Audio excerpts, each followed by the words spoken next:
কেউ আপনাকে বুঝতে না চাইলে না বুঝুক, নিজেকে বোঝাতে বারবার যুক্তির প্রয়োগ করবেন না। এতে কোনো লাভ তো হবেই না, বরং আপনি যতবার বোঝাতে চেষ্টা করবেন ততবারই কোনো না কোনো ঝামেলার সৃষ্টি হবে। সমস্যা তো কমবেই না, বরং আরও বাড়তে থাকবে। প্রতিটি মানুষ আলাদা, আলাদা চিন্তা ভাবনায় নিজের মতো করে পৃথিবীর সবটা ভাবে। আপনি চাইলেই কারোর ভাবনার পরিবর্তন করতে পারবেন না। তাই যে যা ভাবছে তাকে তাই ভাবতে দিন। ঠিক ভুলের হিসাব সৃষ্টিকর্তার ওপরেই ছেড়ে দিন।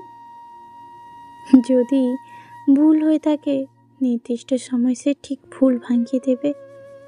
কেননা সৃষ্টিকর্তা কাউকেই আমৃত্যু ভুলের মাঝে রাখে না। কাউকে সময় থাকতে শুধরে দেন, কাউকে আবার সময় হারিয়ে শুধরে নেন।